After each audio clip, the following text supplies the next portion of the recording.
జనసేన 10వ ఆవిర్భావ సభ తర్వాత పార్టీ నేతల్లోనూ కార్యకర్తల్లోనూ జోష్ పెరిగిందని జనసేన కృష్ణా జిల్లా అధ్యక్షుడు బండెడ్డి రామకృష్ణ అన్నారు. వైసీపీ ప్రజా వ్యతిరేక పాలనకు ప్రజలు త్వరలోనే చరమ గీతం పాడతారని తెలిపారు. వైసీపీ వ్యతిరేక ఓటు చీలనివ్వనన్న పవన్ మాటలకు ఎమ్మెల్సీ ఎన్నికల ఫలితాలే ఉదాహరణని తెలిపారు.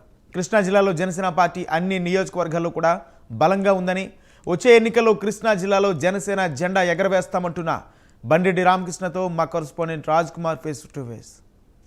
జనసేన పార్టీ 10వ ఆవిర్భావ సభ తరువాత జన సైనికుల్లో పూర్తిగా పవన్ కళ్యాణ్ జోష్ నింపినటువంటి పరిస్థితి. ఈ నేపథ్యంలో చూసుకున్నట్టయితే జన సైనికులకు ఆ సభ ద్వారా పవన్ కళ్యాణ్ ఒక దిశానిర్దేశం చేశారు. రాష్ట్ర రాజకీయాలను మార్చే విధంగా కూడా జనసేన పార్టీ ఆవిర్భావ సభ ఉండింది. ఏదైతే ఆ సభకి సంబంధించి పూర్తిగా ఏర్పాట్లు కావచ్చు, అదేవిధంగా ఆ సభ నిర్వహించినటువంటి జిల్లా ఏదైతే కృష్ణా జిల్లాకి సంబంధించి ఆ జిల్లా అధ్యక్షుడు బండెడ్డి రామకృష్ణ మనతో పాటు ఉన్నారు. సార్ చెప్పండి, జనసేన పార్టీ 10వ ఆవిర్భావ సభ రాష్ట్ర రాజకీయాల్ని మార్చినటువంటి పరిస్థితి, దానికి పరిణామం ఏదైతే చూసుకున్నట్టయితే తాజాగా జరిగినటువంటి ఎమ్మెల్సీ ఎన్నికల్లో కూడా పవన్ కళ్యాణ్ గారు చేసినటువంటి వ్యాఖ్యలు ఏదైతే ఉన్నాయో ఓటు చీలనివ్వననేటువంటి విధంగా కూడా తెలుగుదేశం పార్టీ ఓటు చీలనటువంటి విధంగా 3 ఏదైతే పట్టభద్రుల ఎమ్మెల్సీ స్థానాలు కైవసం చేసుకున్నటువంటి పరిస్థితి. ఆ మాట తాజాగా కూడా గంటా శ్రీనివాసరావు వ్యాఖ్యానించినటువంటి పరిస్థితి. ఎట్లా చూడొచ్చు అసలు? ముందుగా ఈ సభను విజయవంతం చేసినటువంటి మా సోదరమణులకు, అలాగే మీడియా మిత్రులకు, అలాగే పోలీసు వారికి అందరికీ ధన్యవాదాలు. ఈ సభ చరిత్రలో మరి ఎప్పుడు జరగనటువంటి విధంగా ఈ సభ జరిగింది మచిలీపట్నంలో. మొదటి నుంచి మేము చెప్తానే ఉన్నాము, ఈ సభలో చాలా కీలక అంశాలని పవన్ కళ్యాణ్ గారు మాట్లాడతారని. మరి పవన్ కళ్యాణ్ గారు మాట్లాడిన తర్వాత మరి రాష్ట్రంలో రాజకీయ ప్రకంపనలు పలుకుతా ఉన్నాయి. మరి చూసినట్లయితే కనుక అనేక మార్పులు వచ్చి చోటు చేసుకుని, ఇటు ఎమ్మెల్సీ ఓట్లే కానీ ఎలక్షన్సే కానీ ఏదైనా సరే చాలా మార్పులు కనిపిస్తూ ఉన్నాయి. రాష్ట్రంలో ఇవాళ ఉన్న పరిస్థితుల్లో వైసీపీ ప్రభుత్వానికి వ్యతిరేకంగా ప్రజలందరూ ఉన్నారు. ఎందుకంటే చాలా నష్టం జరిగింది రాష్ట్రానికి ఎప్పుడూ లేని విధంగా నష్టం జరిగింది. 2 తరాలు వెనక్కి వెళ్ళిపోయినటువంటి పరిస్థితి ఉంది గత 4 ఏళ్ళుగా. మనం చూసినట్లయితే కనుక మరి నిరుద్యోగ సమస్య తీరలేదు. అలాగే మహిళలకి మద్యం ఉండదని చెప్పి సంపూర్ణ మద్య నిషేధం అని చెప్పి మరి ఎక్కువ రేట్లకి మద్యం అమ్ముతా ఉన్నారు. అలాగే పన్నులు ఎక్కడ చూసినా పన్నులే. మరి ఒక ఇంటికి పన్ను, బాత్రూమ్లు ఎన్ని ఉంటే అంత పన్ను ఎక్కువ అవుతూ ఉంది. అనేక అంశాల మీద పవన్ కళ్యాణ్ గారు మాట్లాడారు. ముఖ్యంగా రాబోయే ఎన్నికల్లో ఎలా ఒక్కొక్కళ్ళు మనందరం కలిసి ఎలా పనిచేయాలి, రాబోయే ఎన్నికల్లో ముఖ్యమంత్రిని, పార్టీని ఎలా ప్రభుత్వం ఏర్పాటు చేసుకోవాలనే దిశగా చక్కటి సూచనలు ఇచ్చారు.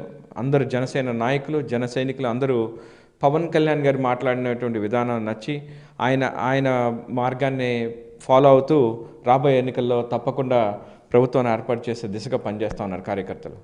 సార్, ఏదైతే పవన్ కళ్యాణ్ చేసినటువంటి వ్యాఖ్యలు చూసుకుంటే కాపులు ఈసారి పెద్దన్న పాత్ర పోషించాలి, బీసీ, ఎస్సీ, ఎస్టీ మైనారిటీల్లో సంఖ్యాబలం ఎక్కువ లేదు కాబట్టి కాపులే ప్రధానంగా పెద్దన్న పాత్ర వహించాలని చెప్పి పవన్ కళ్యాణ్ పిలిపించినటువంటి పరిస్థితి. ఈ నేపథ్యంలో కాపులు ఏ విధంగా కీలక పాత్ర పోషించబోతున్నారు ఈసారి ఆంధ్ర రాష్ట్ర రాజకీయాల్లో? తప్పకుండా అండి. రాజకీయం అన్న తర్వాత అన్ని కులాలు కలిసి పనిచేయాల్సిన అవసరం ఉంది. ఇవాళ మనకి ఉన్న పరిస్థితుల్లో రాష్ట్ర అభివృద్ధి కేవలం ముఖ్యమైనటువంటి విషయం. కథమయ్యన్నీ పక్కన పెట్టేద్దాం. ఎందుకంటే రాబోయే ఎన్నికలు కేవలం రాష్ట్ర అభివృద్ధి కోసమే. మంచి జరగాలి, రాష్ట్రానికి మంచి జరగాలంటే అందరూ కలిసికట్టుగా ఉండి ఈ కుట్రపూరితమైన ప్రభుత్వాన్ని ఓడగొట్టి, వైసీపీ ప్రభుత్వాన్ని ఓడగొట్టి జనసేన ప్రభుత్వాన్ని ఏర్పాటు చేసుకోవాల్సిన అవసరం ఉంది. దానికి మనం ఎప్పుడైనా సరే ఏ ఒక్క కులం ఓటేస్తే గెలిచేటువంటి దాఖలాలు ఎక్కడా లేవు. అన్ని కులాలు వృత్తిపరంగా డిఫరెంట్ కులాలు అయినా సరే మన అందరం కలిసికట్టుగా పనిచేయాల్సిన అవసరం ఉంది. దాని గురించే పవన్ కళ్యాణ్ గారు ప్రస్తావించారు. మరి ఇప్పుడున్నటువంటి వ్యవస్థలో అన్ని కులాలు చక్కగా కలిసికట్టుగా అన్నదమ్ములాగా పనిచేసుకుంటూ రాబోయే ఎన్నికల్లో ఆ మార్పు తీసుకురావాలి. ఎందుకంటే ఇది మన గురించి కాదు, ఒక పార్టీ గురించి కాదు, ఒక మనిషి గురించి కాదు, ఒక నాయకుడి గురించి కాదు, రాష్ట్ర భవిష్యత్తు గురించి. ఇందాక మనం అనుకున్నట్టుగా 2 తరాలు వెనక్కి వెళ్ళిపోయినటువంటి మన ఆంధ్ర రాష్ట్రం ఇంకా క్యాపిటల్ లేనటువంటి రాష్ట్రం. దాదాపు 10 ఏళ్ళు అవుతున్నా సరే ఇంతవరకు క్యాపిటల్ లేకుండా మనం నడిపిస్తూ ఉన్నాం ప్రభుత్వాన్ని. వీటిలన్నిటికీ మంచి మార్గంలో పెట్టాలి ఈ రాష్ట్రాన్ని అంటే ఖచ్చితంగా పవన్ కళ్యాణ్ గారి నేతృత్వంలో మనందరం జనాలందరూ పనిచేసి, అలాగే కులాలు, మతాలు, అన్ని కులాలు, మతాలు కలుపుకుని ఈ ప్రస్తుతం ఉన్నటువంటి రాక్షస వైసీపీ ప్రభుత్వాన్ని తరిమి కొట్టే దిశగా అందరూ కలిసి పనిచేయాల్సిన అవసరం ఉంది. సార్ ఏదైతే జనసేన ఆవిర్భావ సభ తర్వాత పవన్ కళ్యాణ్ చాలా కీలక వ్యాఖ్యలు చేసినటువంటి పరిస్థితి జన సైనికులను ఉద్దేశించి. ఈసారి ఖచ్చితంగా ఏదైతే పవన్ కళ్యాణ్కి జన సైనికులందరూ కూడా ఓట్లు వేసే విధంగా కూడా నాయకులందరూ కూడా కృషి చేయాల్సినటువంటి పరిస్థితి. జన సైనికులు కూడా ఈసారి అందరూ కూడా ఓట్లు వేయాలని పవన్ కళ్యాణ్ అభ్యర్థించినటువంటి పరిస్థితి. ఎట్లా చూడవచ్చు, అసలు ఎటువంటి ప్రణాళిక జనసేన ఈసారి చేపట్టబోతుంది? ఏదైతే పవన్ కళ్యాణ్ గారి సభకి అన్ని లక్షల మంది జనం వచ్చారో వాటన్నిటిని ఓట్లుగా ఎటువంటి గ్రాప్ చేయబోతున్నారు ఈసారి జనసేన పార్టీ? తప్పకుండా పవన్ కళ్యాణ్ గారు చెప్పారు, ఆల్రెడీ సూచనలు ఇచ్చారు, ఎలా ముందుకెళ్ళాలి, అందరూ కలిసికట్టుగా ఎలా పనిచేయాలి, అన్ని కులాలకి మతాలకి అతీతంగా ఎలా పనిచేసుకుంటూ వెళ్ళాలి.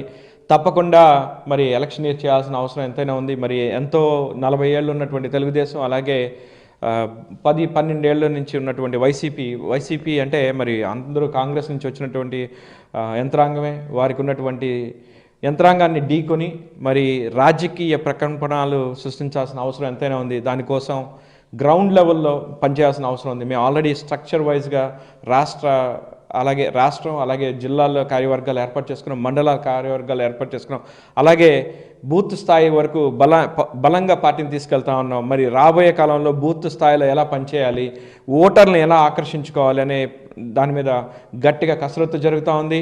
మరి ప్రజలందరూ జనసేన వైపు, జనసేన అధినాయకుడి వైపు చూసేటువంటి రోజుల్లో ఖచ్చితంగా ఆ గ్రౌండ్ వర్క్ కంప్లీట్ చేసుకుని రాబోయే ఎన్నికల్లో మరి చరిత్ర సృష్టించడానికి ఎలా అయితే సభ వల్ల కృష్ణా జిల్లాలో అలాగే రాష్ట్రంలో చరిత్ర సృష్టించగలిగారో పవన్ కళ్యాణ్ గారి నేతృత్వంలో మేమంతా, మరి రాబోయే ఎన్నికల్లో కూడా అలాంటి చరిత్ర సృష్టిస్తూ మరి రాష్ట్రాన్ని మంచి దిశగా, ఇటు కృష్ణా జిల్లాలోనూ అటు ఆంధ్ర రాష్ట్రానికి మంచి జరిగేటువంటి దిశగా అందరం ప్రయాణం చేయాల్సింది. రాష్ట్ర అభివృద్ధి మీదే కేవలం ఈ రాబోయే ఎన్నికలు ఆధారపడి ఉన్నాయి. ఇది ఒక వైసీపీ ప్రభుత్వానికి రెఫరెండం. వైసీపీ ప్రభుత్వానికి రెఫరెండం అనుకుంటే మీరు ఇందాక ప్రస్తావించినట్టుగా ఎమ్మెల్సీ ఎలక్షన్స్ ఒక రెఫరెండం లాంటిది. మరి ఎమ్మెల్సీ ఎలక్షన్స్లో చూసాం, మరి చెప్పు దెబ్బతో కొట్టినట్టు మరి ఎమ్మెల్సీ ఎలక్షన్స్లో మరి వైసీపీని ఓడించే దిశగా ప్రజలు మరి వెళ్ళారు. మరి ఎస్ఆర్కే గారు చెప్తా ఉన్నారు, సజ్జల రామకృష్ణ గారు, మా ఓటు బ్యాంక్ వేరే ఉందని. ఓటు బ్యాంక్ వేరే ఏం లేదు, ప్రజలందరూ ఒకేలాగా థింక్ చేస్తున్నారు. చదువుకున్న వారు, మరి పెద్దవాళ్ళు, మహిళలు, యువకులు అందరూ ఒకేలాగా థింక్ చేస్తున్నారు, ఆలోచిస్తున్నారు. కాబట్టి ఈ ప్రభుత్వం చేస్తున్నటువంటి ప్రజా వ్యతిరేక విధానాన్ని వ్యతిరేకిస్తూ ఆ ఎమ్మెల్సీ ఎలక్షన్స్లో మరి ఓట్లు వేశారు వైసీపీ ప్రభుత్వానికి వ్యతిరేకంగా. రాబోయే ఎన్నికలు కూడా అలాగే ఉంటాయి, వైసీపీ ప్రభుత్వానికి వ్యతిరేకంగా ఓట్లు వేసి జనసేన ప్రభుత్వాన్ని ఏర్పాటు చేసే దిశగా అందరూ కలిసి పనిచేస్తాం. రైట్. ఏదైతే బండెడ్డి రామకృష్ణ చెప్తున్నటువంటి విధంగా కూడా ఏదైతే మచిలీపట్నంలో జరిగినటువంటి జనసేన ఆవిర్భావ సభ ఏదైతే జన సైనికుల్లో జోష్ నింపిందని చెప్పుకోవచ్చు. పవన్ కళ్యాణ్ చేసినటువంటి వ్యాఖ్యలు కావచ్చు, పవన్ కళ్యాణ్ ఇచ్చినటువంటి ఉపన్యాసం ఖచ్చితంగా జన సైనికుల హృదయాలను తాకింది అని చెప్పుకోవచ్చు.